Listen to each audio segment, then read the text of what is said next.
Hello again. Again. This is fairly easy with Zoom. All right. So, hmm, It's good in two ways. In one way, because like you said, it's like an invitation for people to use their imagination. That's great.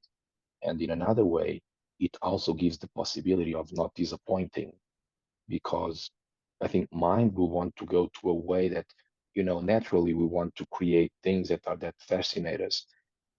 If we could really know how things were, maybe in reality, it would not be as pretty, but again, that's the artist makes it look like something that is not. And again, it aligns also with poems and poetry, I guess, because you need that ambiguity in writing, that freedom.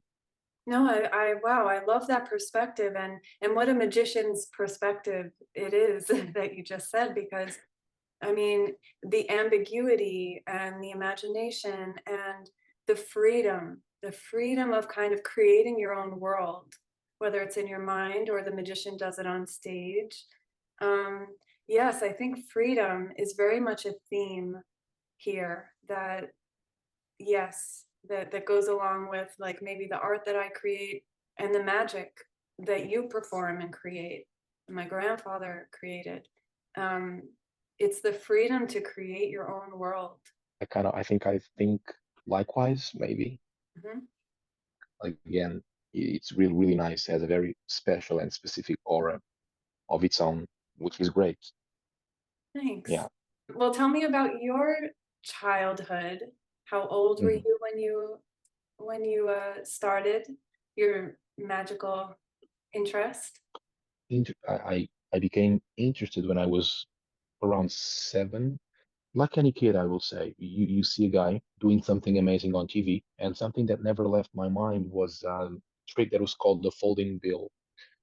Guy doing it on TV. They would place a bill open in the hand, and then it would fold itself, And I remember asking my dad, how does he do that? How does it? And the typical explanation that an adult that knows nothing about magic will probably tell you, like my father did. Well, magnets. Hmm. And it didn't make any sense because I was very young, but I knew that paper was not magnetic. So it took me years and years and years to find out that it was a simple thread. Mm. But that's the cool thing. Those things get to your mind, and you don't forget those. And like those others came. I remember watching this levitation of Gloria, and as a child, I remember that's easy. And that's got to be easy. There is not many ways that something like that could be done, but it never left my mind. And again, years and years later, my mentor gave me that setup for that illusion. And funny enough, I'm looking at that and I see this is just what I was thinking when I was a child. But anyway, you keep growing with these things. And 7 years of age, I'm watching these amazing things on TV and I buy this book. And really nothing came from there. I was, learning a trick here, a trick there, until I really find this person that took me under his wing.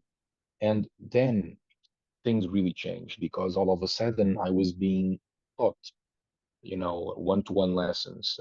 I was being offered books because most of what I learned was through books. I do have many DVDs, but that's not really, the way he pulled me through. Um, and that really changed everything because I guess I would say I learned like by the good old fashioned, you know, you want to do a trick, this is the gimmick that is involved. Can you build it? Try to build it, try to make it yourself.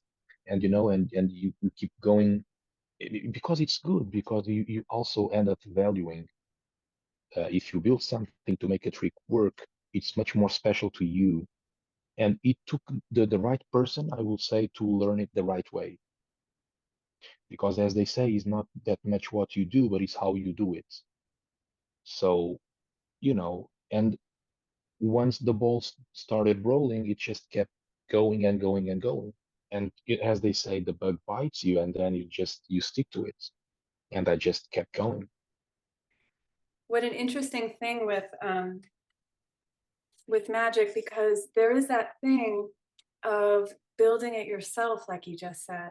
And I know for myself as an artist, not and like you, not for you, not every magician does this. For me, not every artist does this. But for me, I almost always have to be able to build it from the ground up, start it from nothing. Even when I was making my first book, it was a novella, but and also my photography book. I even wanted to bind the book together myself. So I even did that. You know, I wrote it and then I printed it and then I printed I bought the thread and the book binding materials and glued it and sewed it all together.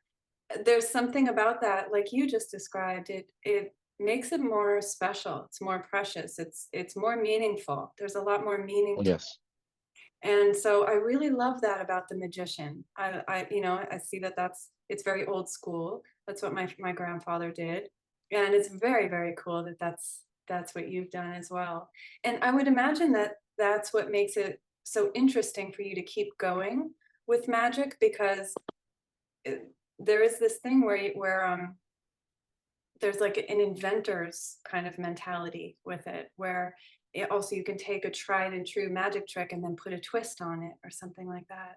Yes, small things can make a big change because all of a sudden it's yours. So it is not anymore what everybody else is doing, but you know, they are doing the same trick, but no person does the same trick the same way. It becomes different to everyone. So yeah, it's pretty old school, but my mentor was old school. Actually, all of them were old school. So I love that. uh, I think I got that from them, you know, because to me, for example, I tend to still look way more into the past than to what is being done these days, because we do understand that these are just multiplications of what has been done. But I think that today, in a lot of things, something that is that old today, it's new again because it hasn't been seen for, such a long time.